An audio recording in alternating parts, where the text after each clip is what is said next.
سايكس بيكو. يوم قسمت بريطانيا وفرنسا تركة العثمانيين بينهما، وقعت اتفاقية سايكس بيكو السرية بين فرنسا وبريطانيا، ونصت على اقتسام تركة الدولة العثمانية الخاصة بالأراضي العربية الواقعة شرقي المتوسط عام 1916.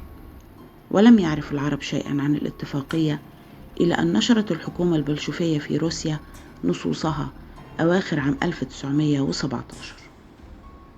لمزيد من التفاصيل لا تنسوا الاشتراك في القناة وتفعيل زر الجرس كي يصلكم كل جديد. تقسيم الكعكة.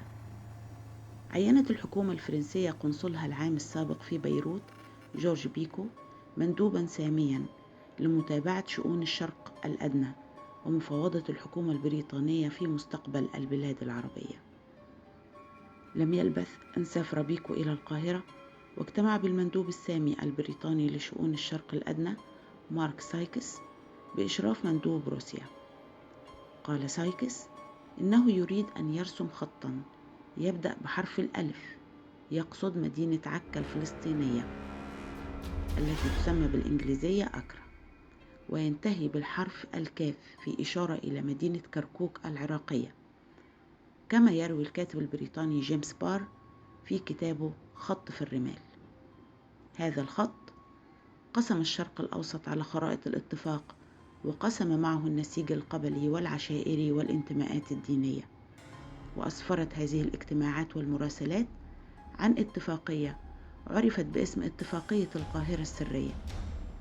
ثم انتقل المجتمعون إلى مدينة بطرسبرغ الروسية، وأسفرت هذه المفاوضات عن اتفاقية ثلاثية سميت اتفاقية سايكس بيكو، واتفقوا فيها على مناطق نفوذ كل دولة على النحو التالي: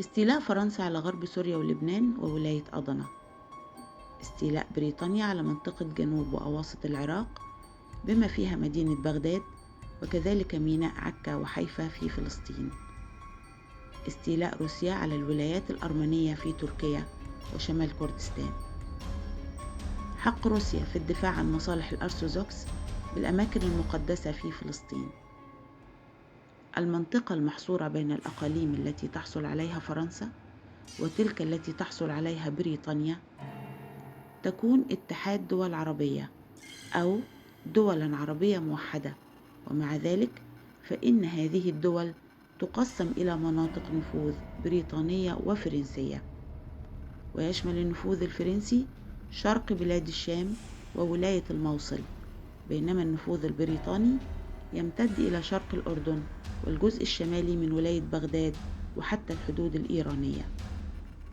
يخضع الجزء الباقي من فلسطين لإدارة دولية، يصبح ميناء اسكندرون حرا. كشف عن الاتفاق مع وصول الشيوعيين إلى سدة الحكم في روسيا عام 1917، مما أثار غضب الشعب السوري الذي يمسه الاتفاق مباشرة، وأحرج فرنسا وبريطانيا. ولكن ما حدث هو تقسيم المنطقة بموجب الاتفاق، فحصلت فرنسا على الجزء الأكبر من بلاد الشام وجزء كبير من جنوب الأناضول ومنطقة الموصل في العراق، أما بريطانيا فامتدت مناطق سيطرتها من طرف بلاد الشام الجنوبي متوسعة بالاتجاه شرقا لتضم بغداد والبصرة وجميع المناطق الواقعة بين الخليج العربي والمنطقة الفرنسية.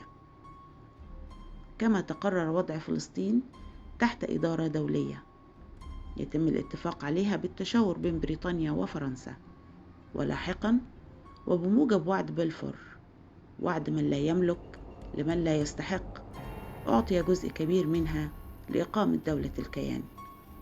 كما نص الاتفاق أيضا على منح بريطانيا ميناءي حيفا وعكا على أن يكون لفرنسا حرية استخدام ميناء حيفا، ومنحت فرنسا بريطانيا بالمقابل حق استخدام ميناء اسكندرون الذي كان سيقع في دائرة سيطرتها.